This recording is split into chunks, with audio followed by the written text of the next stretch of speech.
قال علیہ الصلوۃ والسلام۔ میرے محترم بزرگوں اور اسٹیج پر تشریف فرما علماء کرام، قرائے عظام اور سامنے بیٹھے ہوئے عزیز طلبہ، مجھے بڑی خوشی ہوئی یہاں پر حاضری دے کر جب میں اپنے رفیق حضرت قاری محمد شاہ عالم صاحب کے ساتھ آ رہا تھا تو مجھے یقین بھی نہیں ہو رہا تھا کہ ایسے علاقے کے اندر کوئی اتنا منظم، مرتب اور شاندار ادارہ بھی ہو۔ میں ان سے کہہ رہا تھا کہ ہم کہاں جا رہے ہیں، کون سے گاؤں میں جا رہے ہیں، راستے آپ نے دیکھے ہوں گے، تو کوئی یہاں آئے وہ یہ امیجن بھی نہیں کر سکتا کہ یہاں بھی کوئی ادارہ ہوگا۔ پھر جب یہاں داخل ہوئے تو طلباء کی ایک بڑی تعداد ماشاءاللہ یہاں پر موجود ہے، دیکھ کر بڑی خوشی ہوئی۔ تو میں نے سوچا کہ کوئی نہ کوئی ایک بڑا ریزن، ایک بڑی وجہ ہوگی کہ جس کی وجہ سے یہاں پر یہ ادارہ ہے اور اتنے طلباء ہیں۔ جب یہاں پر بیٹھا اور طلباء کی تلاوت سنی، ایک طالب علم کی نعت سنی، پھر ان دو طالب علم کی تلاوت سنی آخری آیات، تو مجھے علم ہو گیا کہ قرآن کریم کا جو پڑھانے کا انداز ہے، یہی چیز ایک ایسی چیز ہے یہاں پر جو طلباء کو یہاں پر کھینچ کر لا رہے ہیں۔ ورنہ حقیقت یہ ہے کہ دلی اور دلی کے آس پاس کے علاقوں میں جو مدارس ہیں وہاں پر طلباء کی تعداد کم ہوتی ہے، مگر یہاں پر دیکھا تو طلباء کی تعداد ماشاءاللہ کافی زیادہ ہے۔ ادارے کے اندر میرے خیال میں اتنی گنجائش نہیں کہ جتنے طلباء یہاں پر۔ طلباء نے قرآن کریم پڑھا، قرآن کریم پڑھنے کا لہجہ، ایک انداز، ایک ادائیگی، ایک طور طریقہ، وہ اتنی عمدہ اور شاندار چیز ہے کہ جو طلباء کو یہاں پر کھینچ رہے۔ اور یہ سب حضرت قاری صاحب، قاری مبین صاحب دامت برکاتہم کی محنت اور ان کی مسلسل کاوشوں کا نتیجہ ہے کہ یہ ادارہ روز بروز پھل رہا ہے، پھول رہا ہے اور ترقی کر رہا ہے، اور اتنی بڑی تعداد میں طلباء یہاں حافظ قرآن کریم بن رہے۔ ماشاءاللہ دیکھیے، قرآن کریم کے تعلق سے یہ محفل سجی ہے، اور قرآن کریم کے بارے میں کیا کہوں۔ میں نے جو آیت پڑھی ہے میں اس کی تفسیر سے پہلے آپ کو بتلاتا ہوں کہ دنیا میں بہت ساری کتابیں، دنیا میں آج کل پڑھائی کا رواج عام ہو گیا ہے، سب لوگ پڑھتے ہیں، سب لوگ ایجوکیشن کے لیے جاتے ہیں، بہت کتابیں دنیا کے اندر فی الحال پائی جاتی، مگر دنیا میں کوئی کتاب ایسی نہیں ہے، یعنی دنیا میں سب سے زیادہ پڑھی جانے والی کتاب، پرنٹ کی جانے والی کتاب، خرید و فروخت کی جانے والی، ہدیے میں گفٹ میں دی جانے والی کتاب، سب سے زیادہ اگر کوئی ہے تو وہ قرآن کریم ہے۔ دنیا میں ابھی بھی بائبل موجود ہے، توریت موجود ہے، انجیل موجود ہے، تحریف شدہ موجود ہے، مگر ان کے پڑھنے والے نہیں۔ دنیا میں کوئی بھی کتاب ایسی نہیں ہے کہ اتنی بڑی تعداد میں اس کے حافظ موجود ہوں۔ قرآن کریم کی فضیلت کے لیے یہی بات کافی ہے کہ قرآن کریم کے حافظ اس دنیا کے اندر ہزاروں نہیں، لاکھوں نہیں، کروڑوں کی تعداد میں موجود ہے۔ کروڑوں کی تعداد میں دنیا میں حافظ قرآن موجود ہے کہ جو قرآن کریم کے ایک ایک لفظ کو، بلکہ ایک ایک حرف کو، بلکہ ایک ایک زبر کو، ایک ایک زیر کو، ایک ایک پیش کو اپنے سینے کے اندر محفوظ کیے ہوئے۔ یہ قرآن کریم کی سب سے بڑی خوبی ہے۔ کوئی اگر یہ پوچھے کہ اسلام کے اندر سب سے زیادہ اسپیشل کیا چیز ہے جو اسلام کو دوسرے مذاہب سے، دوسرے دھرموں سے ممتاز کر دیتی ہے، یعنی اسلام کا اور پیغمبر اسلام محمد عربی صلی اللہ علیہ وسلم کا سب سے بڑا معجزہ کیا ہے، تو وہ قرآن کریم۔ قرآن کریم جیسی کتاب دنیا میں نہ آئی اور نہیں آئے، اس لیے کہ قرآن کریم صرف کتاب نہیں ہے، قرآن کریم اللہ کی ذات سے نکلا ہوا کلام۔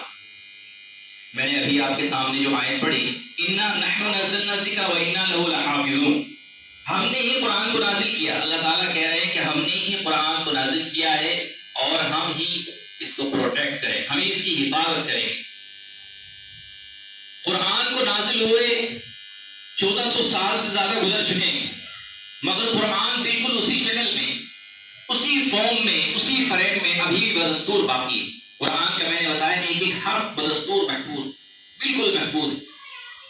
بہت زمانے آئے، بہت سارے لوگوں نے یہ کوشش کی کہ قرآن کو چینج کر دیا جائے، قرآن کے حرفوں کو دوسرے الفاظ کے ساتھ، دوسرے حرفوں کے ساتھ چینج کر دیا جائے، مگر کوئی بھی اس میں کامیاب نہیں ہو سکا.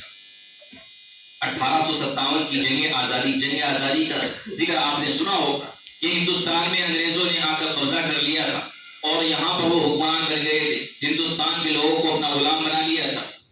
تو اس وقت 1857 میں جو سب سے بڑی مشہور جنگ ہے آزادی کے لیے لڑی گئی، 1857 کے بعد وائسرائے برطانیہ نے ایک ڈیلیگیشن انڈیا کے اندر بھیجا اور یہ دیکھنے کے لیے بھیجا کہ جاؤ دیکھ کر آؤ، یہ چیک کرو کہ ہندوستان میں لوگ ہمارے مقابلہ کرنے کے لیے کیوں تیار، ہماری گورنمنٹ انڈیا کے اندر کیوں سکسیسفل نہیں ہو پا رہی. ایک ڈیلیگیشن وائسرائے برطانیہ سے یعنی انگلینڈ سے یہاں پر آ کر اس نے یہاں پر اینالائز کیا، سروے کیا کہ یہاں پر لوگ ہمارا مقابلہ کیوں کر رہے ہیں. تو پھر اس میں جو اس کا ہیڈ تھا ڈیلیگیشن کا ایک وفد، وہ تھا ڈاکٹر ولیم میئر. اس نے ایک رپورٹ لکھی کہ جب تک یہاں انڈین سب کانٹیننٹ میں یعنی بر صغیر ہندوستان کے اندر یہ مولوی موجود ہیں، حافظ موجود ہیں اور یہ سب کا جو بیسک ہے، بیس بنیاد قرآن کریم موجود ہیں، تب تک ہماری حکومت ہندوستان کے اندر کامیاب نہیں ہو سکتی. تو انہوں نے یہ ڈیسائیڈ کیا کہ یہاں سے قرآن کو ختم، یہاں سے علماء کو ختم کیا جائے. کچھ زمانے میں 1857 کے بعد انگریزوں نے ہندوستان کے اندر لاکھوں قرآن کریم کے نسخے جلا ڈالے، دریا کے اندر بہا دیا. وہ یہ سمجھ رہے تھے کہ ہم جلا دیں گے قرآن کو، دریا میں بہا دیں گے تو قرآن کریم ختم ہو جائے گا، قرآن کریم پڑھنے والے ختم ہو جائیں گے. اگر آپ بتائیے کہ آج قرآن کریم ختم ہو گئے، کیا قرآن کریم ختم ہو گیا ہے؟ بلکہ اس زمانے سے جو 1857 کا زمانہ تھا، اتنے قرآن کریم کے حافظ اس وقت موجود نہیں ہیں جتنے فی الحال موجود، بالکل موجود نہیں. انہوں نے جلائے، نسخے جلائے، حافظ قرآن کو شہید کیا، بڑی تعداد میں علماء اور مسلمان شہید ہوئے، مگر قرآن کریم بدستور باقی. قرآن کریم قیامت تک رہتی دنیا تک باقی رہے گا. جب قیامت کا وقت آئے گا اللہ تعالیٰ قرآن کو اٹھا لیں گے، پھر قیامت برپا ہو. ایک واقعہ سناتا ہوں. مامون رشید ایک بڑا مشہور بادشاہ گزرا ہے، اس کے دربار میں علم کی بڑی قدر ہوتی تھی، علماء کا دربار لگتا تھا، لوگ آتے تھے اور اس میں حصہ لیتے. ایک یہودی آدمی آئے، یہودی نے اپنا فن، اپنا اسکل پیش کی اور بحث و تقریر کی. مامون رشید کو آج بڑا اچھا لگا. مامون رشید نے کہا کہ تم یہودی ہو؟ تو اس نے کہا کہ ہاں میں یہودی. تو اس نے کہا کہ اگر تم مسلمان ہو جاتے ہو تو ہم تمہیں بہت رسپیکٹ دیں، بہت عزت دیں گے، بڑے احترام سے رکھیں گے. مگر اس نے انکار کر دیا کہ میں یہودی ہوں، مسلمان نہیں بن سکتا. چلا گیا. اگلے سال، ایک سال سے زیادہ گزر گیا، ایک شخص دربار میں آیا، اس نے بڑی بحث کی. مامون رشید نے اس شخص کو بعد میں بلایا کہ تم تو شاید ایک سال پہلے ہی آئے. کہا کہ ہاں، کہ میں ایک سال پہلے آیا تھا اور آپ نے مجھے ایسے کہا کہ ہاں، کہ تم اب مسلمان ہو گئے ہو؟ کہ جی مسلمان ہو گئے ہو. کہ مسلمان کیوں ہوئے؟ تو انہوں نے جواب دیا، اس نے جواب دیا یہودی نے کہ میں جب یہاں سے گیا تو میرے دل کے اندر ایک طلب پیدا ہوئی کہ میں تحقیق کروں، میں انجیل کی بھی تحقیق کروں، توریت کی بھی تحقیق کروں اور پھر قرآن کریم کی بھی تحقیق کروں، کہ میں کاتب بھی ہوں، یعنی کتابوں کی کتابت کرتا ہوں، کتابیں نقل کرتا ہوں. کہ میں نے انجیل لکھی اور اس کے اندر بہت ساری زیادتی کر دی، کچھ کمی کر دی، کچھ زیادتی کر دی. اور پھر میں اس کو لے کر عیسائیوں کے پاس گیا، ان کے معبد میں. تو انہوں نے مجھ سے لی اور خوشی کے ساتھ اس کا ہدیہ مجھے دے دیا اور رکھ دیا. اس میں کوئی چیکنگ انہوں نے نہیں کی. کہ پھر میں نے اسی طرح توریت لکھی، توریت لکھا، اس کو اس کے اندر کمی زیادتی کر دی. پھر میں یہودیوں کے پاس گیا اور یہودیوں کو جا کر پیش کیا، خوشی کے ساتھ انہوں نے لے لیا اور مجھ کو ہدیہ بھی دیا. پھر آخر میں نے قرآن کریم لکھا، قرآن کریم نقل کیا. پہلے اسی طرح نقل کیا جاتا، پہلے پرنٹنگ مشین نہیں ہوتی. نقل کیا، اس کے اندر کمی زیادتی کر، کہیں سے کہیں آیت کہیں پہنچا دی، کچھ ہٹا دی، کچھ بڑھا دی، کچھ جملے اپنی طرف سے لکھ دیے، ایسے کیا. پھر میں مسجدوں میں، اسلامی اداروں میں لے کر وہاں پہنچا، انہوں نے دیکھا، اس کو چیک کیا. انہوں نے جب چیک کیا تو اس میں غلطیاں، کمی زیادتی تھی. انہوں نے دینے سے انکار کر دیا کہ یہ درست قرآن کریم نہیں. کہ اس بات نے مجھے مجبور کیا کہ کچھ نہ کچھ تو صداقت اور سچائی ہے قرآن کریم کے اندر، کہ یہی کتاب ہے جو محفوظ ہے. توریت میں نے زیادتی کی، انہوں نے رکھ لیا، ان کو پتہ ہی نہیں چلا. انجیل کے اندر میں نے زیادتی کی، انہوں نے بھی لے کر رکھ لیا، ان کو پتہ ہی نہیں چلا. مگر قرآن کریم کے اندر میں نے کمی بیشی کر دی، زیادتی کر دی، انہوں نے اس کو پڑھا اور پہچان لیا۔ تو اس کا مطلب یہ ہے کہ یہ قرآن کریم جو آسمانی کتاب ہے محفوظ ہے۔ جب یہ محفوظ ہے تو اس کا جو مذہب ہے، دھرم، ریلیجن یعنی اسلام، وہ بھی محفوظ ہے۔ تو اس وجہ سے میں نے اسلام قبول کر لیا۔ آج آرٹیفیشل انٹیلیجنس کا دور ہے۔ آج آپ دیکھ رہے ہیں کہ دنیا بڑی تیزی کے ساتھ ترقی کر رہی ہے، ٹیکنالوجی بالکل پیک پر جا رہی ہے، عروج پر ہے۔ ہر چیز میں آپ دیکھیں کہ اعلیٰ سے اعلیٰ ورائٹی آپ کو مل جائے گی۔ ایسے ہی اب دور آ گیا ہے اے آئی کا۔ اے آئی کا نام آپ دیکھ رہے ہوں گے، موبائل جب آپ چلاتے ہو کہیں نہ کہیں اے آئی کا فنکشن آتا رہتا ہے۔ اے آئی کہتے ہیں آرٹیفیشل انٹیلیجنس کو۔ ایک انسان کی ذہانت ہوتی ہے ہیومن انٹیلیجنس، اس کو ہیومن انٹیلیجنس کہتے ہیں۔ انسان سوچتا ہے، سوچ کر بہت سی باتیں نکالتا ہے، تیار کرتا ہے۔ اب یہ ہم یہاں اتنے سارے لوگ بیٹھے ہیں، سب کا ذہن الگ الگ، سب کا ذہن الگ الگ طریقے سے کام کرتا ہے۔ ان تمام ذہنوں کو پڑھ کر لوگوں نے، سائنٹسٹ نے ایک چیز تیار کی ہے، اے آئی، آرٹیفیشل انٹیلیجنس۔ اس میں آپ اس سے کچھ معلوم کریں تو وہ آپ کو بہت بہترین جواب دے گا۔ اس میں آپ مثلا فار ایگزامپل آپ اس میں یہ سرچ کرنے لگے اور اس سے کوئی سولوشن مانگے، کوشچن کا آنسر مانگے، تو آپ کو بہت ہی اچھا آنسر دے گا۔ آپ دیکھ کر خوش ہو جائیں گے، آپ سوچیں گے کہ اس کے پاس اتنی ذہانت کہاں سے ہے۔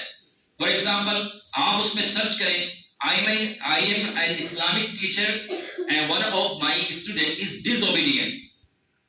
کہ میں ایک اسلامی ٹیچر ہوں، استاد ہوں، مسلمان استاد ہوں، میرا ایک طالب علم نافرمان بن گیا، مثلا پڑھ نہیں رہا ہے، میں کیسے how can I make him obedient، میں کیسے اس کو فرمانبردار بنا کے پڑھا سکتا ہوں۔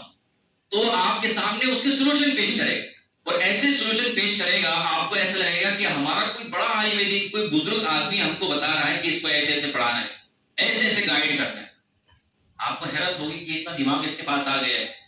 فار ایگزامپل ایک اور مثال دیتا ہوں، آپ کا کسی سے جھگڑا ہو گیا، آپ کا اپنی وائف سے جھگڑا ہو گیا ہے، آپ اس سے سولوشن مانگیے، کوشچن کیجئے اس سے، اور اس سے کہیے کہ میری my wife is so angry with me, how can I please her, کہ میری بیوی مجھ سے ناراض ہو گئی، میں اس کو کیسے راضی اور کیسے خوش کر سکتا ہوں۔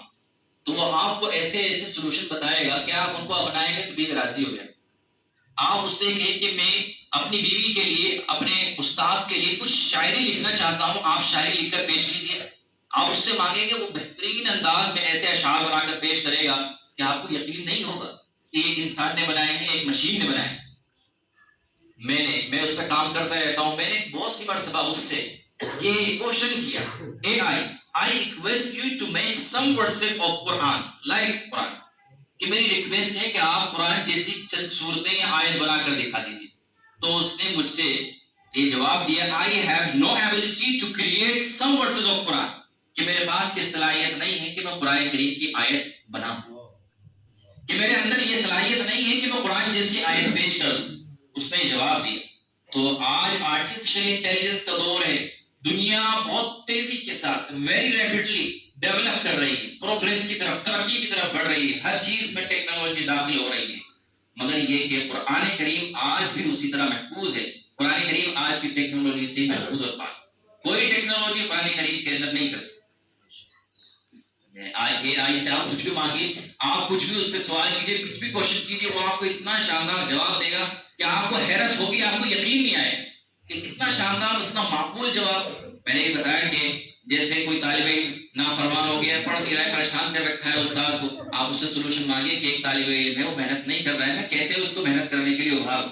تو ایسے آپ کو مناسب مشورے دے گا کہ آپ کو ایسا لگے گا کہ کوئی بڑا عالم دین بزرگ آپ کو مشورے دے رہا۔ مگر یہ کہ قرآن کریم کی آیات بنانے کی صلاحیت اس کے اندر بھی نہیں۔ یہ قرآن کریم کا معجزہ ہے کہ قرآن کریم اتنا صاف ستھرا محفوظ کلام ہے کہ رہتی دنیا تک کوئی اس کے اندر تغیر اور تبدل نہیں ہو سکتا ہے، اس لیے کہ یہ اللہ کا کلام، جیسے ہم بول رہے ہیں، بات کر رہے ہیں، میں آپ کے سامنے بات کر رہا ہوں تو یہ میرا کلام، اسی طرح قرآن کریم یہ اللہ رب العزت کا کلام۔ قرآن کریم اللہ رب العزت کی صفت ہے، یہ اس کی ذات کے اندر سے نکل کر آئی ہے، اس کے اندر کوئی چینجنگ اور کوئی ترمیم، کوئی امینڈمنٹ نہیں ہو سکتی۔ اب آپ سوچیں کہ اتنی زبردست قرآن کریم کی کتاب کو اگر کوئی طالب علم سینے کے اندر بسا لے، اس کو یاد کر لے، یہ کتنی بڑی بات۔ پوری دنیا کے اندر کوئی کتاب ایسی نہیں ہے کہ جس کو لوگ مکمل حفظ کر لیتے ہوں، یا حفظ کرنے کے بعد وہ یاد رہ جاتی ہو۔ صرف قرآن کریم ہی ایک ایسی کتاب ہے جس کو آدمی آسانی سے یاد بھی کر لیتا ہے اور یاد کرنے کے بعد جو ہے اس کو یاد بھی رکھ لیتا ہے. یہ قرآن کریم کا معجزہ ہے. ابھی عراق کے اندر ایسے بہت سارے واقعات. عراق کے اندر ایک بچے کا جنم ہوا, مسلمان بچہ ہے, ابھی وہ 2-3 سال کا ہے, ابھی اس نے بولنا ہی شروع کیا ہے, مگر وہ ماں کے پیٹ سے حافظ پیدا ہوا ہے. اس کی ویڈیو آپ یوٹیوب پہ نکالیے, سرچ کیجیے, مل جائیں گے. آپ چھوٹا سا بچہ ہے, 2-2.5-3 سال, بول پاتا ہے. آپ اس سے کوئی اس کے سامنے کوئی آیت پڑھی, اس آیت سے اگلی آیت سے وہ پڑھنا شروع کر دے گا. آپ اس کے سامنے پڑھیے سورہ الرحمن وعلم القرآن, اگلی سورت پڑھ دے, آگے سے آیت پڑھنا شروع کر دے گا. اس کے سامنے پڑھیے تبارک الذی بیدہ الملک وہو علی کل شیء قدیر, وہ آگے سے پڑھے گا الذی خلق الموت والحیاۃ لیبلوکم. ایسے ایسے معجزے اللہ تعالیٰ یہ دکھاتا ہے جس سے یہ پروف ہوتا ہے کہ قرآن کریم واقعی محفوظ اور اللہ رب العزت کا کلام ہے, اس کے اندر کوئی چینجنگ نہیں ہو سکتی. جب قرآن کریم اللہ کا کلام ہے تو اس کا اسٹیٹس بھی بہت بلند. اللہ تعالیٰ نے جو فضیلت کا یعنی جو اجر کا اور ثواب کا وعدہ کیا ہے وہ بھی بہت بڑا کیا ہے. یہ بچے جو حافظ ہوئے ہیں یہ بڑے مبارکباد مستحق, ان کے والدین بڑی مبارکباد کے مستحق, ان کے اساتذہ جنہوں نے رات دن